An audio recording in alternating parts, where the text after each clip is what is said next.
More than 30 people had to leave their homes this weekend. Firefighters discovered a meth lab in a condo building in Kitsilano. And yesterday's hazardous materials cleanup team spent the day at the property, but residents still have not been allowed to return. So the question is, in such close quarters, how much could contamination from that lab spread into neighboring units? Christian Cadieux is here to help us answer that question. He's the president and the owner of Crime and Trauma Scene Cleaners, and his company works across Canada to decontaminate homes that have been used as meth labs, and he joins us now on the line from Toronto. Good afternoon, Christian. Good afternoon, Stephen. How are you? I'm well. How are you doing? I'm doing very well, thanks. Now, could toxins from one of these condo units spread to other parts of the building? How would that work? Absolutely. Well, first of all, in the clandestine drug lab, whenever a clandestine drug lab has been uncovered or discovered, especially something as serious as a methamphetamine laboratory, the chemicals that are used in the cooking or the manufacturing of this particular narcotic, what happens is that the residue actually permeates. It becomes airborne, and it finds its way through ventilation systems, through HVAC systems. It can lead out into the hallway if the doors from the lab, from these particular units, are open for a prolonged period of time, thus causing the tenants on the floor or in the building to acute exposure or immediate exposure to the toxic fumes which are released when manufacturing this product. Are the chances, though, that somebody who was doing this in an apartment would have the apartment sealed up pretty tight so it wouldn't tip off any of the other residents?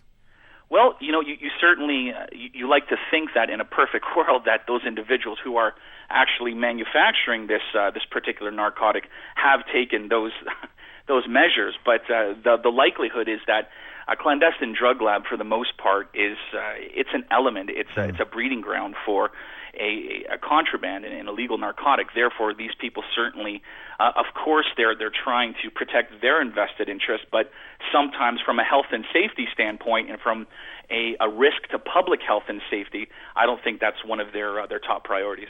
No, certainly not. Now, what kind of chemicals are we talking about here in the production of crystal meth?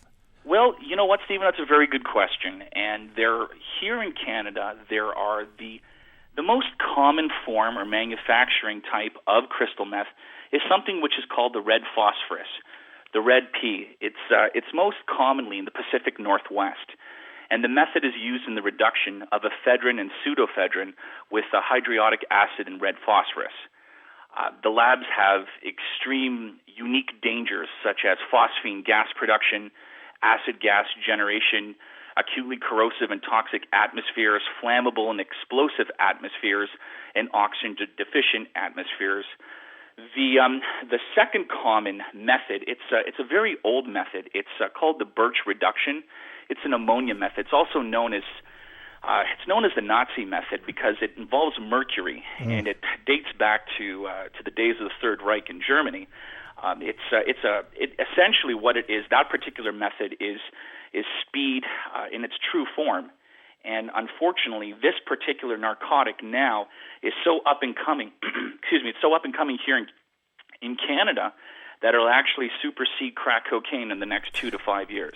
Christian, when you're doing your job, how do you determine whether these toxins, because they all sound horrifying, whether these toxins have spread and how bad the contamination is? Well, once the hazardous materials team, whether we're talking about in the Valley or we're talking in Vancouver, once the hazardous materials team is responsible for the dismantlement, or the fire department is responsible for the dismantlement of these labs, the residue, the fumes, everything which permeates, everything within inside the envelope of that particular condominium or apartment unit or everything within that building, for all intents and purposes, should in fact be classified or deemed as hazardous, as toxic. The ventilation system should be completely remediated or possibly replaced. Any types of items such as porous materials, sofas, curtains, drapery, carpets should also be removed and discarded. There are methods that we take. Air quality sampling, everybody seems to think that is the end-all, be-all. And the answer to that question, yes, it is important, but it certainly is not the only method of testing. A crystal meth lab or an ecstasy lab is completely separate from a grow operation. A grow operation, as we know, essentially is mold. Therefore, it requires the tearing or the demolition of a particular area. Right. With a crystal methamphetamine, with a meth lab or an ecstasy lab, any type of chemical laboratory, this is an entirely different animal where everything inside the contaminated area doesn't necessarily need to be demolished, doesn't need to be destroyed. You can, in fact, perform proper decontamination procedures by not removing or tearing out the particular environment. Some of the sampling that we perform is everything from swab sampling to litmus testing to surface sampling, where we then send the samples to different laboratories situated throughout North America, and once we receive a clearance report, we then deem the environment or the area free and clear of any toxins that are produced in the manufacturing of crystal meth. Christian, very quickly, give me a couple of things to look for if I suspect there's a meth lab in my building or on my floor.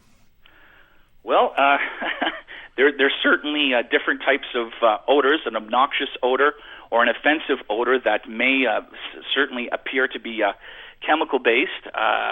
Also, in addition to that, the types of the activity that is going on within that particular unit. I mean, it's a little more difficult than a grow op because the level of hydro, the level of electricity isn't so highly produced as it is in a grow operation. Right. But essentially, what the irritability when you're walking by the unit to your respiratory, to your eyes, if your eyes burn up while you're on that particular hallway and you're walking by a unit, that's possibly a good indication that there might be some type of illegal activity going on in that particular unit. Offensive or nuisance odors, that certainly is a contributing factor or something that should set off a red flag as well. Christian, thank you for the time. We appreciate it. They're all good tips. Thank you. Take care. Christian Cadieux is the president and owner of Crime and Trauma Scene Cleaners. We'll keep you up to date on this story on CBC Radio and television. And, of course, you can check our news anytime, cbc.ca/BC.